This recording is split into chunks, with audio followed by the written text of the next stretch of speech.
Кыргызстанда кечээден бери коронавирустан 984 бейтап айыгып чыкты. Бул тууралуу коомдук саламаттык сактоо башкармалынын башчысы Айнура Акматова билдирди. Анын айтымында айыккандардын басымдуу бөлүгү Бишкек шаарында, Ысык көл менен Жалал Абад облустарында.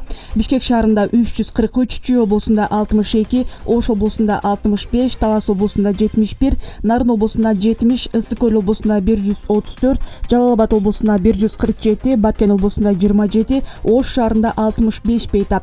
Жалпысынан алганда өлкөдө 15851 киши коронавирустан айыгып чыкты.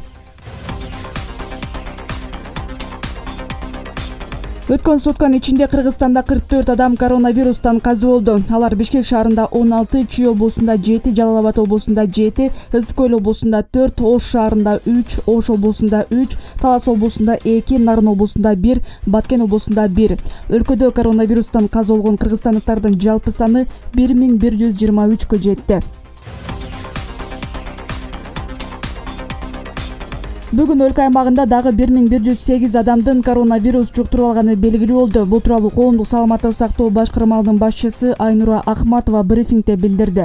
Жаңы учурлар Бишкек шаарында 324, Ош шаарында 112, Чүй облусунда 176, Ош облусунда 110, Талас облусунда 61, Нарын облусунда 35, Ысык көл облусунда 229, Жалал Абад облусунда 93, Баткен облусунда 58 учур катталды. Ушуну менен вирус жуктуруп алгандардын жалпы саны 29359 болду. Бир сутка ичинде өлкө боюнча 50 медкызматкер коронавирус жуктуруп алды. Бул тууралуу коомдук саламаттык сактоо башкармалынын башчысы билдирди. Анын айтымында Бишкек шаарында 12, Чүй облусунда 10, Ош шаарында 9, Ош облусунда 5, Жалал Абад облусунда 4, Баткен облусунда 6, Ысык көл облусунда 4 медкызматкер илдетке кабылган. Ал эми бир суткада 23 медициналык кызматкер ооруканалардан айыгып чыгарылды. Мындан сырткары үй карантинден 444 медициналык кызматкер айыкты. Жалпысынан республика боюнча COVID-19 диагнозу менен медициналык кызматкерлер арасында 2478 учур катталды. Алардын ичинен 1091 медкызматкер айыкты. Мамлекеттик чек ара кызматындагы коррупциялык иштер жөнүндө ачык айтып чыгып, таанымал болгон офицер Талгат Аланов 21-июлда 38 жаш курагында мезгилсиз дүйнөдөн кайтты. Бул тууралуу анын жакындары маалымдады. Алардын айтымында Талгат Аланов күтүүсүз жерден дартка чалдыгып, ооруканага жетпей көз жумган. Азырынча анын өлүмүнүн себеби тууралуу расмий маалымат алууга мүмкүнчүлүк боло элек. 2019-жылдын 27-ноябрында мамлекеттик чек ара кызматынын Ош облусу боюнча башкармалынын улук офицери Талгат Аланов басма сөз өткөрүп, журналисттерге өзү иштеген мекемедеги мыйзамсыз иштер тууралуу ачык айтып чыккан. Офицердин билдирүүсү коомчулукта кызуу талкууланып, коопсуздук кеңешинин көзөмөлүнө алынган. Чек ара кызматынын Ош облусу боюнча башкармалынын штаб башчысы Адылбек Сейдалиев Алановдун сөздөрүн четке каккан.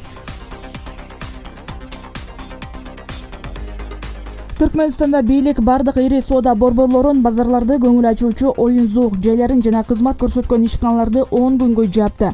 Маалыматтарга ылайык, эл көп чогулган жайларда адамдар ортосунда 2 метрлик аралыкты сактоо талабы коюлганы жазылган. Ооруканалар пневмония менен ооруган бейтаптарга толуп калганы айтылат.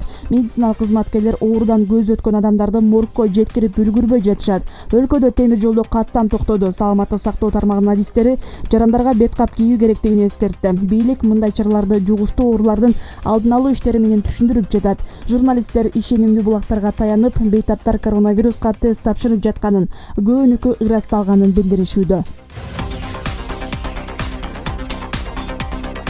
21-июлга карата маалыматка ылайык Бишкектеги номер 2-төрөтүүндө COVID-19 илдети аныкталган кош бойлуу 55 аял дарыланууда. Алардын ичинен 41 аялга пневмония диагнозу коюлган. Бул тууралуу Саламаттык сактоо министрлиги билдирди. Бишкек шаарынын перинаталдык борборунун башкы дарыгери Жамиля Марипова коронавируска күмөн саналган жана аныкталган кош бойлуу аялдар номер 2-төрөтүүндө кабыл алынып жатканын маалымдады. Март айынан бери номер 2-төрөтүүнө 257 кош бойлуу аял кайрылган. Саламаттык сактоо министринин буйругу менен бардык төрөтүүлөрүндө обсервация бөлмөлөрү, ар кандай учурларга тез жардам көрсөтүү бөлүмдөрү ачылган.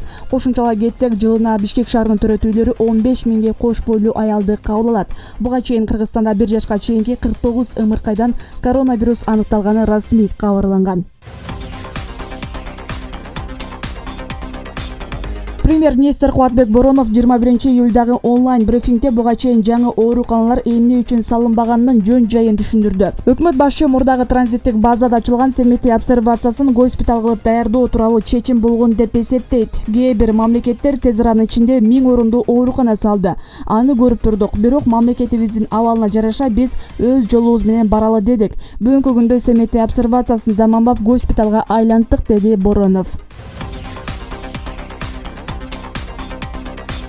Премьер-министр Кубатбек Боронов брифингде саламаттык сактоо министрлигин коронавируска каршы күрөшүү боюнча дары-дармектеринин жана медициналык жабдуулардын тизмеси жаңыртылганын билдирди. Ага 56 дары каражатынын жана 59 медициналык буюмдардын аталыштары кирди.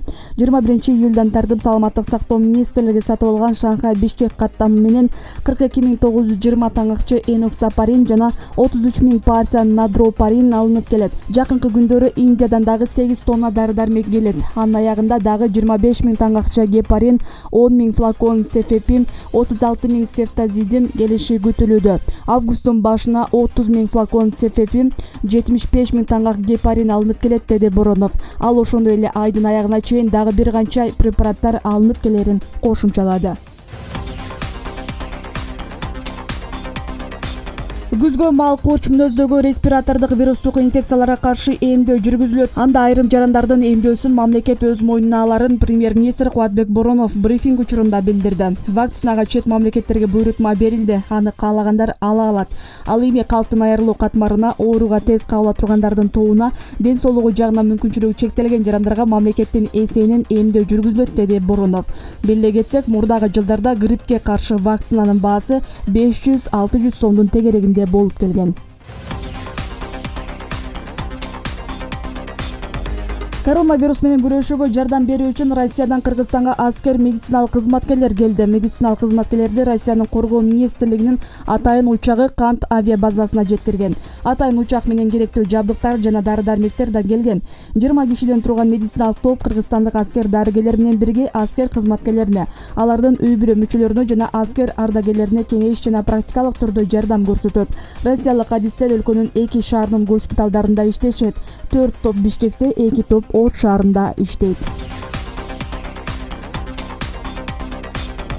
Орусиянын ички иштер министрлигине караштуу жогорку окуу жайларында окуп жаткан кыргызстандык 91 курсант жана 4 адъютант Атайын каттам менен Бишкекке жеткирилди. Бул тууралуу мекеменин басма сөз кызматы маалымдады. 18-июлда курсанттарды ташып келген каттам Кыргызстандын ички иштер министрлигинин аракети менен ишке ашырылган. Кыргызстандын ички иштер министрлигинде абал турукташканга чейин билим алуу жана аттестациядан өткөрүү дистанциондук технологияларды колдонуу менен ишке ашат. Буга чейин Орусиянын аскер окуу жайларында окуп жаткан 500дөн ашык курсант Кыргызстанга алынып келери айтылган. Токио 2021 Олимпиадасын уюштуруу комитети мелдештердин өзгөртүлгөн программасын жарыялады. Ага ылайык дүйнө чемпиону кыргызстандык балбан кыз Айсулу Тыныбекова 3-августта килемге чыгат. Грек-рим күрөшүнүн балбаны Атабек Азизбеков да ошол күнү күрөшөт. Жаңыланган жадыбал боюнча спорттук күрөштөр 7 күнгө 1-августтан 7-августка чейин созулат.